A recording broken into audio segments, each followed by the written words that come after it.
एक समय की बात है, बुद्ध के शिष्यों में एक शिष्य था अनाथ पिंडक। वह धनी व्यक्ति था।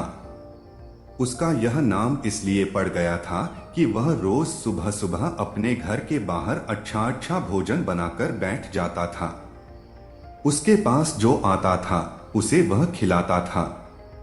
वह अनाथों के पिंड को भरता था, अर्थात सबका पेट भरता था। इसलिए उसका नाम अनाथ पिंडक पड़ गया। वह अपने काम और नाम से प्रसिद्ध हो गया था। उसका यश दूर दूर तक फैल गया था।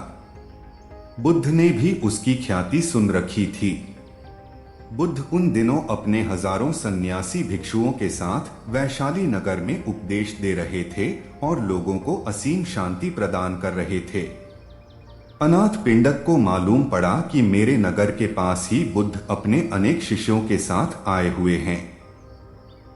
वह उनके दर्शन करने गया। वहां पहुंचने पर उसे बुद्ध के दर्शन हो गए। बुद्ध शांति, आनंद और प्रेम मूर्त थे। चेहरे पर मंद मंद मुस्कुराहट थी। उनके वस्त्र पीत रंग के थे और सिर पर जटाएं थीं। वे बहुत ही मीठा और नम्रता पूर्वक बोल रहे थे। उनको सैकड़ों लोग बिल्कुल शांत होकर सुन रहे थे। बुद्ध की शांति और आनंद उनके हृदय में उतर रहा था कि सत्संग समाप्त हुआ। अनाथ पिंडक करीब आया, बुद्ध के चरणों में नमस्कार किया और कहा, मैं अनाथ पिंडक हूं। कहो कैसे आए? मैं चाहता हूं कि आप मेरे नगर में पधारें।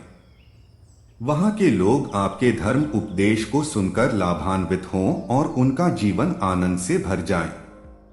बुद्ध ने कहा, ठीक है, मैं आऊंगा, तुम व्यवस्था बना लेना। अनाथ पिंडक बहुत प्रसन्न हुआ। उसने पुनः बुद्ध के चरणों में प्रणाम किया और एक ओर बैठ गए। महाकश्यप बुद्ध के शिष्य थे।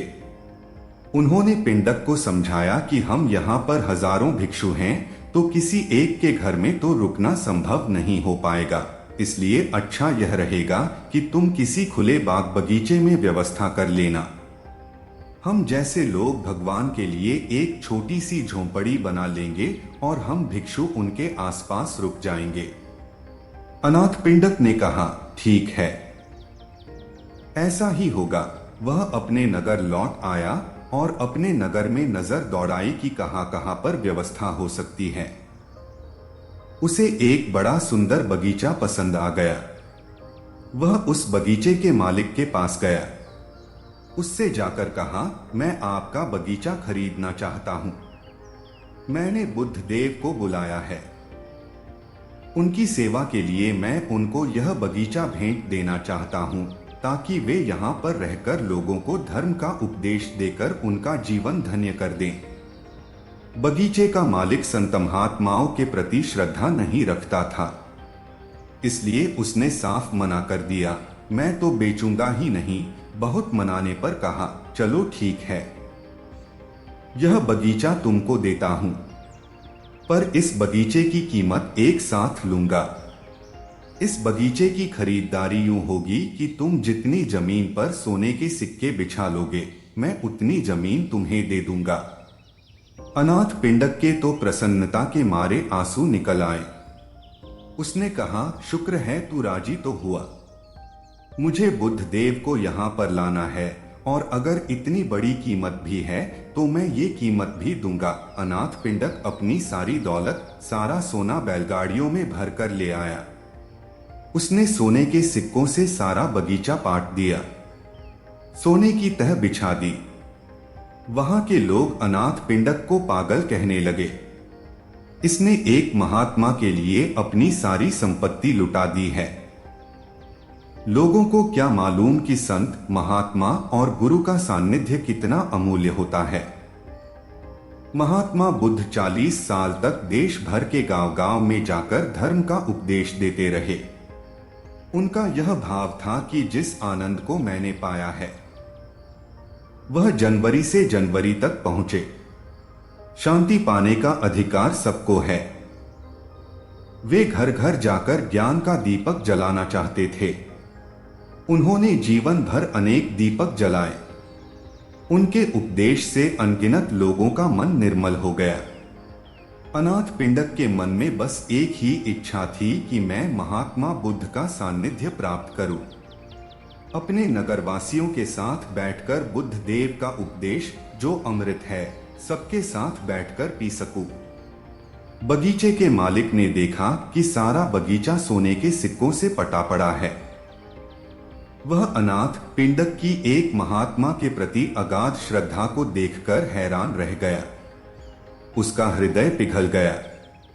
श्रद्धा की बुझी हुई ज्योति जल उठी। उसने मन में कहा, मैंने बहुत ही गलत किया है। उसने हाथ जोड़कर अनाथ पिंडक से कहा, आप इन सारे सोने के सिक्कों को उठा लीजिए। मुझे धन नहीं चाहिए। इस सारे बगीचे को आप मेरी ओर से उपहार समझ लें। अनाथ पिंडक ने कहा, अब तो वचन हो चुका है और अब मैं अपने वचन से नहीं गिरूंगा। अब तो तुम सारी स्वर्ण मुद्राएं उठा लो। मैं इस धन को स्वीकार नहीं करूंगा। ऐसा सुनकर बगीचे के मालिक ने अनाथ पिंडक के चरण पकड़कर कहा, आप मुझे माफ करें। मैंने आपके साथ जो व्यवहार किया है वह ठीक नहीं था। आज मैं पछता रहा हूं और मुझे स्वयं पर ग्लानि हो रही है। अनाथ पिंडक को उस पर दया आ गई। उसने उसको एक उपाय सुझाया कि महात्मा बुद्ध जब कुछ समय बाद धर्मोपदेश की वर्षा करके दूसरे गांव जाए तो तुम वहां पर जाकर उनकी और उनके सारे शिष्य के रहने की व्यवस्था करना। धन के लोभ से सत्संग का लोभ कहीं अधिक श्रेष्ठ होता है। तो दोस्तों, कैसी लगी ये कहानी? कमेंट सेक्शन में जरूर बताना और अच्छी लगी हो तो इस चैनल को सब्सक्राइब करके नोटिफिकेशन को जरूर प्रेस कर देना। तो मिलते हैं अगली कहानी में, तब तक के लिए अपना ख्याल रखें।